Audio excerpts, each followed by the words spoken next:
মোরা একই বৃন্তে দুটি কুসুম হিন্দু মুসলমান। সালারের বুকে সালার থানা সৌজন্যে সাম্প্রদায়িক সম্প্রীতির একটা আলোচনা হলো। আলোচনায় উঠে এলো যে মুর্শিদাবাদ তথা পশ্চিমবঙ্গে তথা ভারতবর্ষে যে সাম্প্রদায়িক একটা শক্তি বা সাম্প্রদায়িক বিভিন্ন ঘটনা, আপনি আমি যাতে ভালো থাকি এবং এই সমাজ যাতে ভালো থাকে তাই উঠে এলো। কান্দির এসডিপিও সাহেবও যেমন ছিলেন, এদিকে সালার থানার ওসি ছিলেন, সিআই সাহেব ছিলেন, এদিকে ব্রাহ্মণ সংগঠন এবং ইমাম সংগঠনের রাজ্য নেতৃত্বও কিন্তু এখানে হাজির হয়েছিল। আসুন আজকের এই প্রোগ্রামে কি কি উঠে আসছে, কার কার কি বক্তব্য, আসুন আমরা শুনি। জঙ্গিবাদ, মৌলবাদ এদের কোনো ধর্ম হয় না।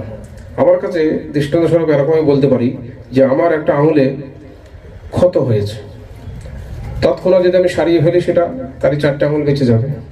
আর যদি আমি অবহেলা করে আস্তে আস্তে পৌঁছতে ডাক্তার কাছে না যেয়ে থাকি তাহলে কি হবে, সেটা এই 4টে আঙুলকে আমি বাঁচাতে পারবো না।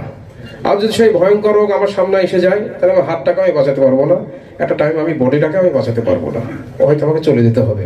তো অনুরূপ ভাবে যারাই, আবারও বলে জঙ্গিবাদের কোনো ধর্ম হয় না, যারাই সমাজে এই বিষ ছড়াচ্ছে আমাদেরকে সেগুলোকে লক্ষ্য রাখতে হবে।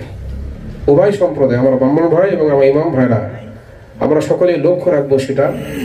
যেমন আমার আপনার চোখে আপনার আঙুলে ব্যথা হয়েছে বা ক্ষত হয়েছে, ডাক্তারের কাছে যেমন যাব, অনুরূপ ভাবে এই জঙ্গিবাদ মৌলবাদের ডেরা বা এদেরকে কিভাবে সাইজ করা যায়, আমাদেরও ডাক্তার আছে, সেটা আমাদের সামনে বসে রয়েছেন আমাদের এসডিপিও সাহেব। আমরা তেনার কাছে তৎক্ষণাৎ খবর করবো। একটা কথা বলবো যে আমরা যে সমাজে বাস করছি, এই সমাজের আমি হয়তো থানার ওসি, আমার হয়তো দায়িত্ব থাকে, কিন্তু আপনি মানুষ হয়ে জন্মিয়েছেন, আপনারও কিছু দায়িত্ব আছে। আপনার থেকেও কারোর অধিকার পাওয়ার তারও একটা দায়িত্ব আছে। তো আমি যে সমাজে বাস করছি সেখানে হিন্দু আর মুসলিম বাদ দিয়েও আমি মানুষ, তো আমারও কিছু কথা থাকে, দায়িত্ব থাকে। আমি যদি সংখ্যালঘু হই তাও আমার দায়িত্ব থাকে।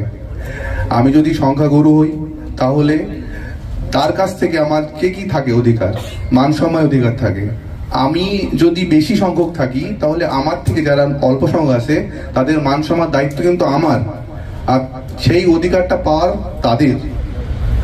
সম্পদের অধিকার, এইগুলো মিলেমিশে সবাইকে চলতে হবে। ছোটখাটো ইস্যু নিয়ে আমরা এমন একটা বড় বিস্ময় সৃষ্টি করি যেটা নিয়ে পরবর্তীকালে একটা খুব খারাপ পরে চলে আসে। ধার্মিক হওয়ার তো ঠিক আছে, তার আগে ভালো মানুষ হওয়া দরকার আছে। সবই ধর্ম এটাই বলে যে ভালো মানুষ আগে হওয়ার দরকার আছে। আর সেকেন্ড জিনিস আছে যে আজকে দেখা যাচ্ছে যে সাম্প্রদায়িক উস্কানি যেটা হচ্ছে ওটা বেশিরভাগে অনলাইন মিডিয়ামস, ওটা মানে ইনস্টাগ্রাম বলুন, ফেসবুক বলুন, হোয়াটসঅ্যাপ বলুন, সোশ্যাল মিডিয়া যাকে বলা হয়, ওখানেই বেশিরভাগে মানে আপনি কিছু ভিডিও পাবেন বা কোনো মেসেজ পাবেন, কিন্তু ওটাকে দেখে মানতে হবে না, মানে ওটাকে ভেরিফাই করার দরকার আছে। তার জন্য আপনি যদি সেরকম কিছু প্রভোকেটিভ মেসেজ, ভিডিও, ফটোগ্রাফ যদি আপনি পাবেন তাহলে ওটা আপনি আগে ভেরিফাই করুন। তার জন্য আমরা আছি, প্রশাসন আছে, ওদের কাছে এটা ভেরিফাই করে তারপরে যদি আপনি ইম্পর্টেন্ট হয় তাহলে ফরওয়ার্ড করুন। দেখেই মানে একটা প্রভোকেশন পাওয়ার পরে ওটাকে ফরওয়ার্ড করতে কোনো লাভ হবে না। পশ্চিমবঙ্গ তথা ভারতবর্ষ এবং বাইরের দেশ বাংলাদেশে যে একটা সাম্প্রদায়িক একটা অশান্তির বাতাবরণ চলছে, আমরা এই মুর্শিদাবাদ থেকে আমরা একটা মেসেজ দিতে চাই যে আমরা ইমাম এবং ব্রাহ্মণ প্রত্যেকে কাঁধে কাঁধ দিয়ে আমরা এর প্রতিবাদ করব এবং পশ্চিমবঙ্গ তথা বিশ্বকে আমরা দেখাতে চাই যে না, আমরা হিন্দু মুসলমান কেউ পর নয়, আমরা প্রত্যেকে ভাই ভাই ভাই, প্রত্যেকের রক্তে শরীরে একই রক্ত বইছে, রক্তের যেমন কোনো রং হয় না, আমাদের মধ্যে কিন্তু সেরকম কোনো বিভেদ থাকবে না। আজকে সালার প্রশাসন মানে সালার থানার প্রশাসন এবং হচ্ছে ইমাম সংগঠন, অল বেঙ্গল ইমাম মুয়াজ্জিন অ্যাসোসিয়েশন অ্যান্ড চ্যারিটেবল ট্রাস্ট এবং পুরোহিত সংগঠন, যেটা বঙ্গীয় ব্রাহ্মণ সনাতন যে সংগঠন আছে, সেই সংগঠনের সম্মিলিত প্রচেষ্টায় এবং সহযোগিতায় উদ্যোগে আজকে সালার থানা প্রাঙ্গণে একটি সচেতনতা ও সম্প্রীতি সভা সেখানে এসডিপিও সাহেব, সিআই সাহেব, ওসি সাহেব, ইমাম সাহেবরা, পুরোহিত সাহেবরা, সমাজের জ্ঞানীগুণী ব্যক্তিবর্গ, বিভিন্ন সেক্টর, হসপিটালের লোক এবং এনজিওর লোক সবাই উপস্থিত ছিলেন। ফলে এখানে আলোচনা হলো যে আমরা কোনো মতেই বাল্যবিবাহ এটাকে আমাদেরকে রুখতে হবে, বাল্যবিবাহ দেব না। সমাজ থেকে শিশু শ্রম এবং শিশু পাচার, নারী পাচার এগুলো আমরা রুখব যৌথভাবে। আর গুজবে কান দেব না। আমরা যেভাবে মিলেমিশে আছি সেভাবে থাকব, সম্প্রীতি নিয়ে থাকব। হিন্দু, মুসলিম, শিখ, ইসাই আমরা সবাই ভাই ভাই মিলেমিশে যেভাবে আছে। আর কোনো রকমভাবে অশান্তি হলে প্রশাসনকে জানাবো, একে অপরের পাশে দাঁড়াবো। আমরা সুন্দর সমাজ গড়ার জন্য আমরা মিলেমিশে আমরা কাজ করব, এই সিদ্ধান্ত আজকে আমাদের হলো। একটা বক্তব্য আপনার শুনছিলাম যে মিডিয়া নিয়ে ভূমিকা, কি বলতে চাই? দেখুন, মিডিয়ার মধ্যে আমরা কিন্তু লক্ষ্য করছি যে কিছু, আমরা সোশ্যাল মিডিয়াকে এত দোষারোপ করছি না, কিন্তু মেন স্ট্রিমের কিছু মিডিয়া আছে যারা সত্যি গদি মিডিয়ার মতো মনে হচ্ছে, যে তারা কিছু খবরকে তারা এত রংচং লাগিয়ে তারা লম্ফঝম্প করে প্রচার করছে, তার বাস্তবতা নাই। অর্থাৎ জাস্টিস বা বিচার হওয়ার আগেই বলে দিচ্ছে যে জঙ্গি। আরে যখন ট্রায়াল হবে, দুই পক্ষের সাক্ষী শুনবে, বিচার হবে, লাস্ট ফাইসাল হবে, তখন তো প্রমাণিত হবে, তার আগেই বলে দিচ্ছে কেন? তো তারাও যেন একটা আনজাস্টিস করছে এবং কোথাও একটা সম্প্রদায়কে টার্গেট করছে, বা একটা সম্প্রদায়ের অপরাধগুলোকে চেপে যাচ্ছে আর একটা সম্প্রদায় অপরাধগুলোকে বড় করে ধরছে। বা বাংলাদেশের ইস্যু নিয়ে আমরা সবাই নিন্দা জানিয়েছি। বাংলাদেশে সংখ্যাগুরু যারা, তাদের দায়িত্ব সংখ্যালঘুদের নিরাপত্তা দেওয়া, অর্থাৎ ওখানকার মুসলমানদের দায়িত্ব সেখানকার হিন্দুদের নিরাপত্তা দান করা। এরকমভাবে ভারতবর্ষের হিন্দুদের সংখ্যাগুরু, তাদেরও দায়িত্ব ভারতের মুসলমানদের নিরাপত্তা দান করা।